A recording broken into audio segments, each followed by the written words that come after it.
You're listening to Apartheid Off Podcast, the Get to Know project. Listen and resist.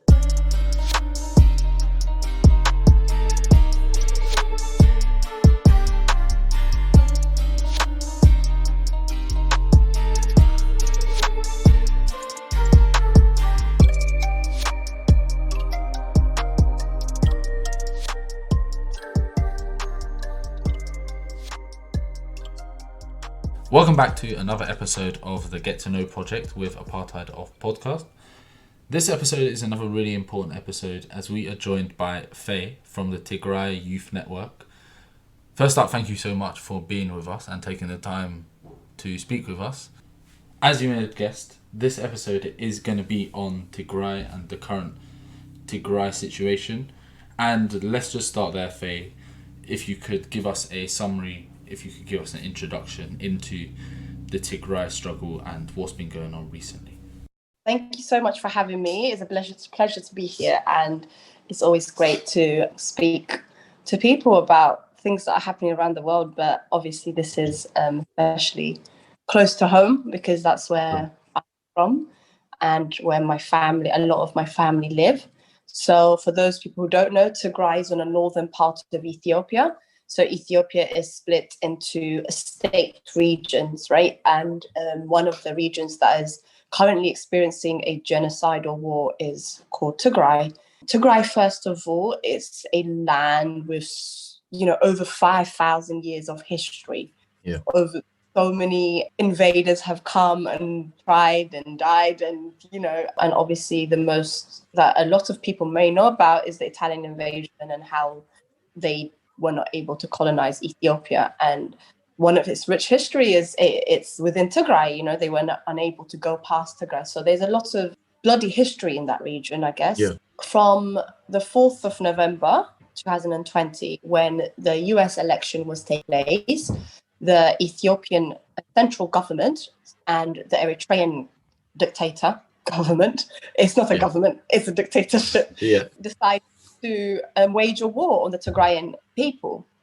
And since then, what we know of is 150,000 people have died.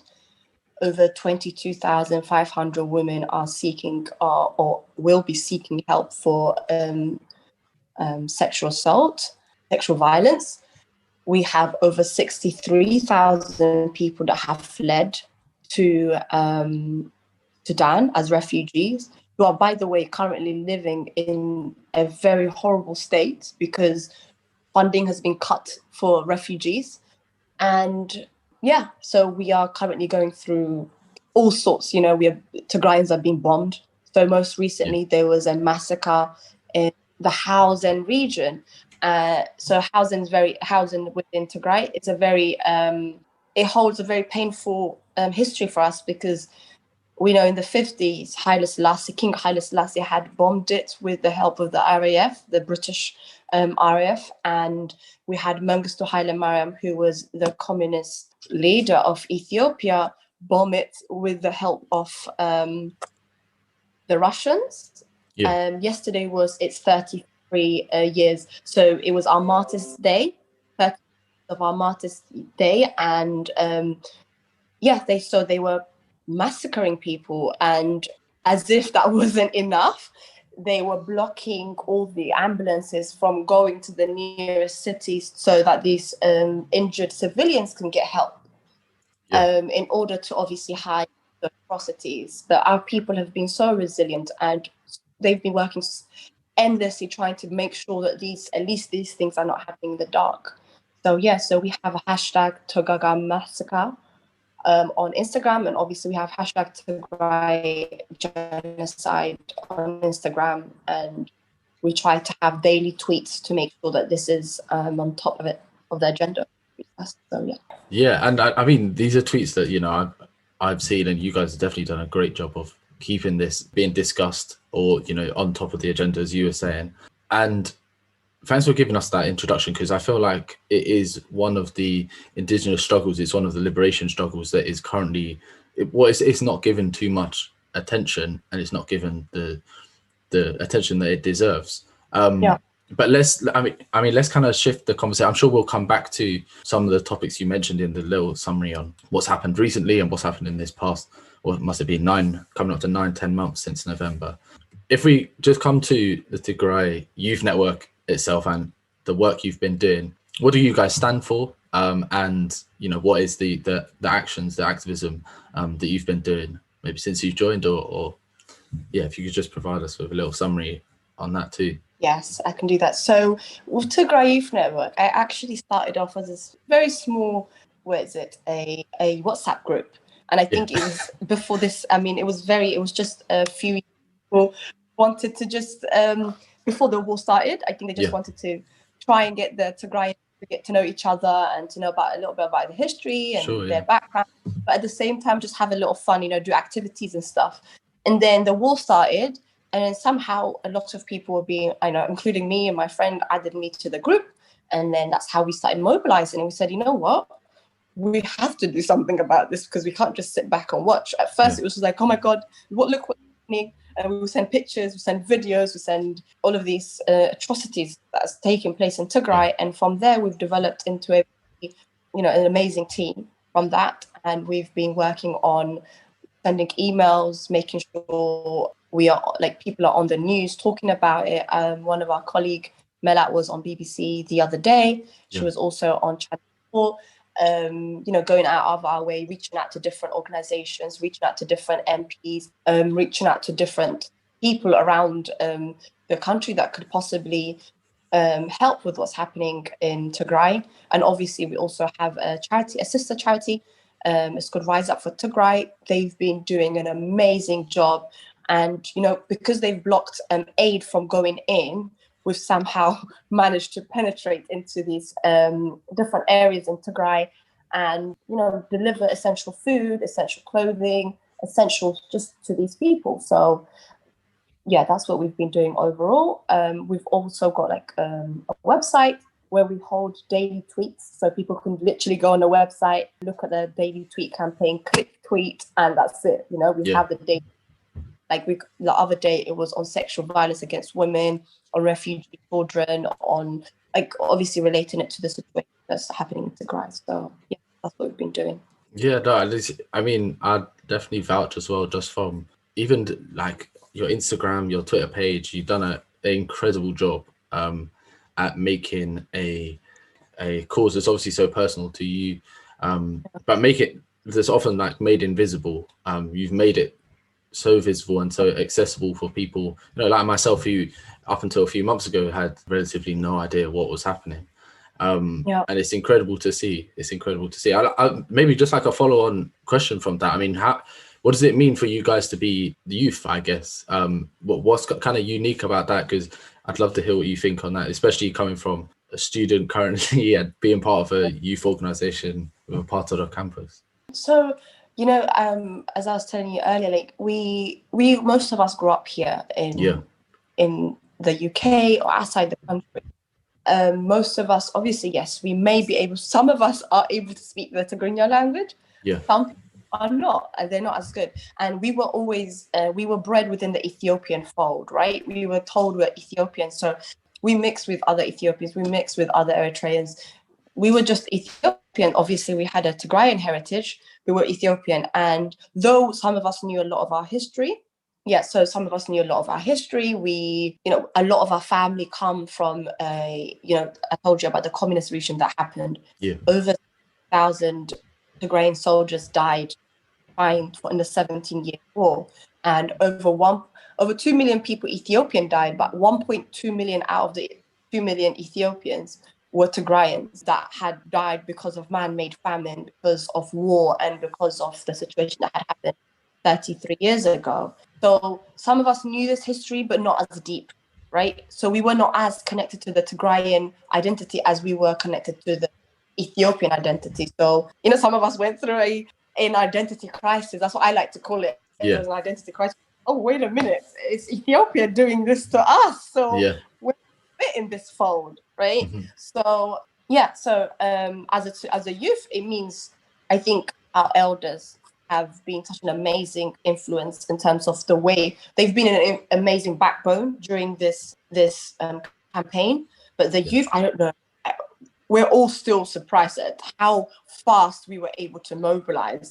Or not just in the UK, by the way, in the world. If you look at the US, France, Italy, like everywhere in the world, they're more mobilizing. And I'm like, wait a minute, most of these people don't even know how to speak the language yet. Look at them.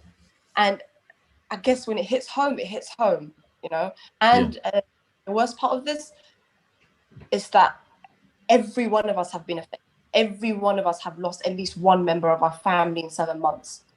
You know, I'm still counting.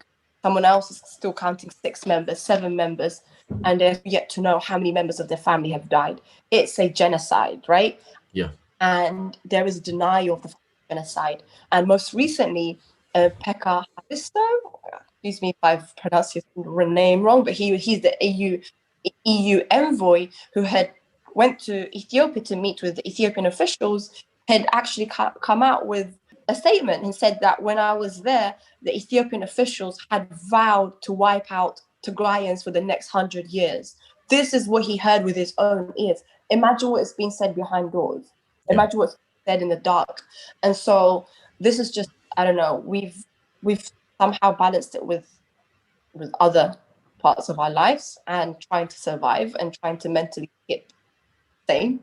Yeah, so it's so inspiring to see the work that you guys do and to just hear about how you guys were able to mobilize. I love how you started with a WhatsApp group. I feel like every organizing has started on some form of WhatsApp group that a friend has added you to. But it's, you know, it's so incredible to hear about just how far you've come and how successful you've been in establishing your own space where you're able to you're able to dictate your own narratives and in many ways reclaim a narrative that is kind of that counters the, you know, as you were saying, what Ethiopian officials and what the kind of official line is, I guess.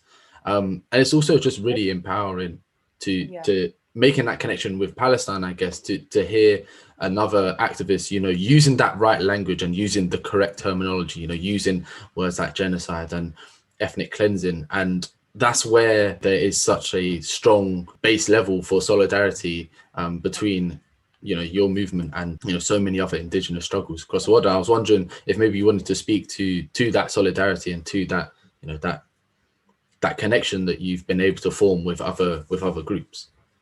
I think so. Obviously, we have with the apartheid Palestine, and with the we've got the Colombian struggle and a lot more struggles around the world. And the base of the situation with that we all can connect to is the fact that people are dying in the expense of few political elites or colonial endeavors or just power-hungry people, right? That's where we connect. If, for example, me and a Palestine connect on the fact that there is bombs being dropped on civilians that had nothing to do with whatever, you know, these are civilians. And then there is ethnic cleansing happening within my region and within Palestine. The sheer force, the amount of force that is being used against normal human beings who are just trying to live.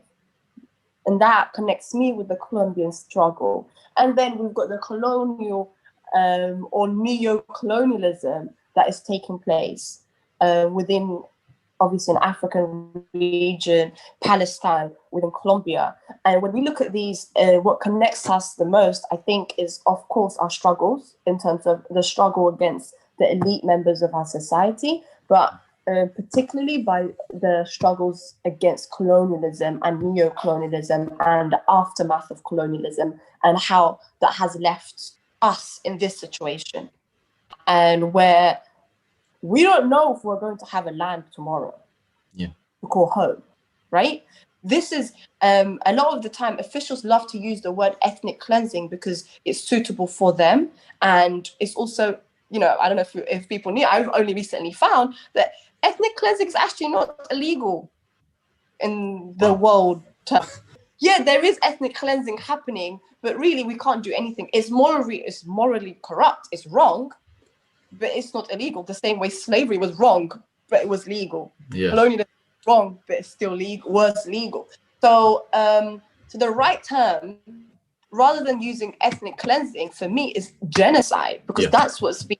If there's bombs dropped on civilians, if people are being sexually assaulted with the intent of destroying a nation and a people, you're taking lands away from them. What are you doing?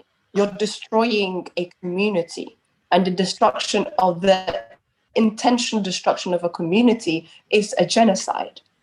So even with those type of terms, I was so lucky to find out recently. I was like, what? Ethnic cleansing is not a crime? Yeah. I'm still in shock. So what connects us, sorry, I'm going to go back to our question. And what connects us obviously is, it's everything, the struggle, right? It's a struggle against colonial leaders, but it's colonization, both from external, i.e. the Europeans, and internal colonialism for us. It's our inability to express who we are freely. Me as a Tigrayan woman should be able to speak my language, should be able to go home and say, I have a peaceful home to go to, should be able to be free. Because for me, ethnicity is very sacred. I don't choose to be a Tigrayan. It's not a fake nation that was just made 50 years ago. Tigray has been there for centuries, and so has Palestine. And so it's about understanding the struggles that we face, but understanding the things that connects us. And the things that connects us is the power struggle that we have between the ordinary civilians who want to live in peace and those who want to create war against us. Yeah, I mean, 100% fair. Like, you can hear, like, even in the passion with which you speak and the energy that I'm just loving right now from you is, like, you can hear that these connections aren't false. They're very much natural, and they're very much, at the core of what you've been campaigning for and working towards, with the Tigray Youth Network, and where you put your energy. And maybe just coming on to, you mentioned, how this is an anti-colonial struggle and the involvement of colonization. And I think it's super significant to recognize the similarities in some of those cases where you've got the settler colonialism, you speak in the external and internal forms of colonialism. And I guess if we could bring this maybe to another connection point between our two, activist movements, a lot of us quite focused on the UK's complicity and the UK's involvement. And, I'm sure you've heard, just as we have, that one of the immediate responses is, this is a struggle that's happening quite far away. What do we have to do with them? And I know TYN were recently, you at the G7 summit in Cornwall, and that was fantastic. And I was wondering maybe, if you wanted to just speak to, UK's complicity and the role that the UK is playing in this.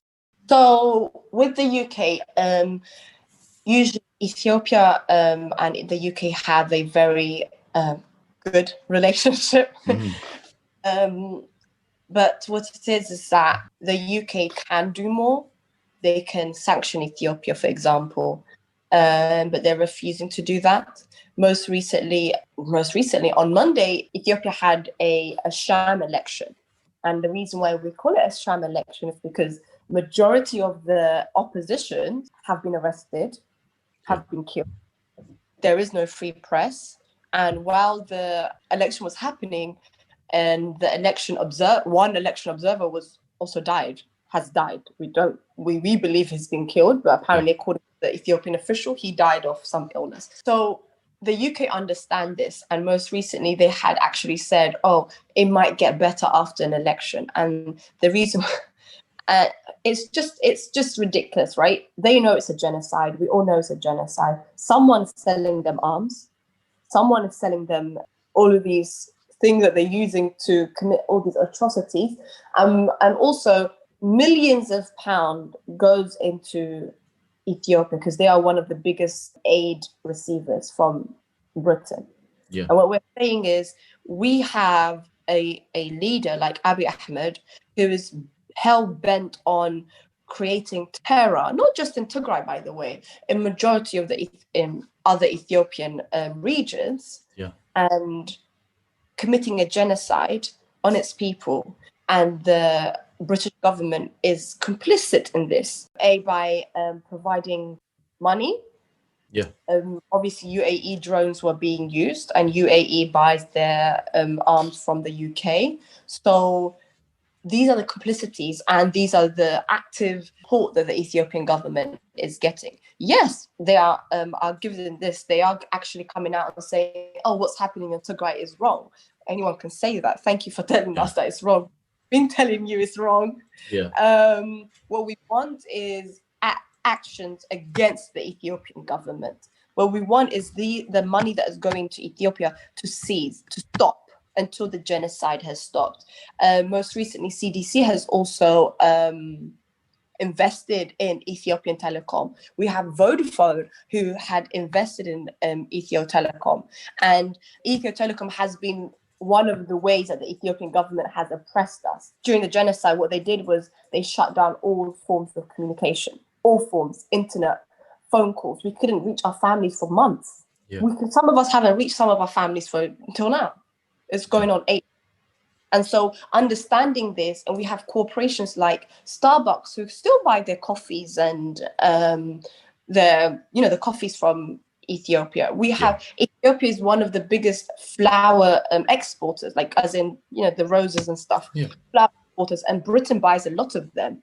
And Britain trades with Ethiopia in many forms. So when we look at these different economic, military help or service that Britain gives to Ethiopia, we say yes, Britain is complicit in this, because all we have received as Tigrayan is words of condolences. Yeah. And what we're saying is, thanks for your condolences, but that's not what we need. What we need is action. What we need is this genocide to stop.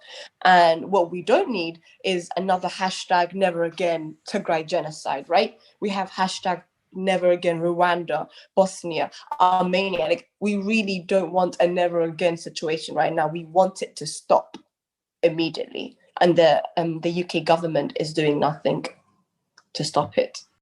You've perfectly, I feel like, summed up. And once again, the arms trade is kind of central to what's happening, just as we've seen in the case of Israel and the occupied Palestine. Faye, honestly, it's been such a pleasure speaking to you, and thank you so much for enlightening us on your work and what's been happening in Tigray. Just to kind of cap things off, maybe I was wondering if you wanted to just share with us the ways in which our listeners could best get involved and could best support the work that you guys do. What I said earlier, Tigray Youth Network has a lot of resources online and ways they can get involved. Obviously, these are like the easy things to do is write to your MPs just to bring it to light, right? So that for me and as an individual, the least thing I want out of this, if the genocide doesn't stop, if anything doesn't stop, is that no one could ever come to me in 10, 20, 30 years' time, or to the next Tigrayan generation and say, oh, we didn't know this was happening. I want every single person to understand that there is a genocide, an active genocide happening in 2021, and the world is remaining silent or complicit or actually supporting it. That's the least thing I want to achieve out of this. Obviously, the biggest thing is for Tigrayans to be free, to be able to live a peaceful life and to go back to their peace that they had lived, prior to the genocide that has died. So that's one. So it's about raising awareness. It's about using your platform. We have so many ways we can raise awareness. You can talk to your family, talk to your friends and say, did you know this is happening in this region? And go to Tigray Youth Network page. We have Twitter campaigns. We have letters that can be sent to your MPs and to your local leaders. We have protests happening around the country. There's also other ways we are also collaborating with a lot of other organizations. So if you work for an organization, if you work for a charity or a non-profit organization, we are very much happy to work with you guys to raise the awareness and to obviously bring more services to the Tigrayan people. Also, if you're obviously this is student led, if you're a student and you're at university, please do email us on Tigray Youth Network. We have our email on our website. Please do email us if you want to get involved, because we want to make sure that every single person gets involved. Young, old, middle-aged, working, not working, everyone can make a difference, and every voice is important in regards to this genocide and stopping it. So that's what we want the people to do. I definitely second everything you said, and make sure I really encourage all of our listeners to go and visit your website, the Tigray Youth Network website, and follow you guys on Twitter and Instagram to stay up to date. Faye, thank you so much for taking the time once again to speak to us, and you've been phenomenal to speak to, and best of luck with all your future work. Thank you so much. You guys are doing such an amazing job. I just want to congratulate you on everything that you're all doing. It's not easy, but you guys are. It's not, and I think a lot of people think it's just the emotional, physical, intellectual toll. It takes a lot of hard work to stay sane and actually do this job. So thank you guys so much for bringing so much more awareness to the Palestine situation, and we're all behind you.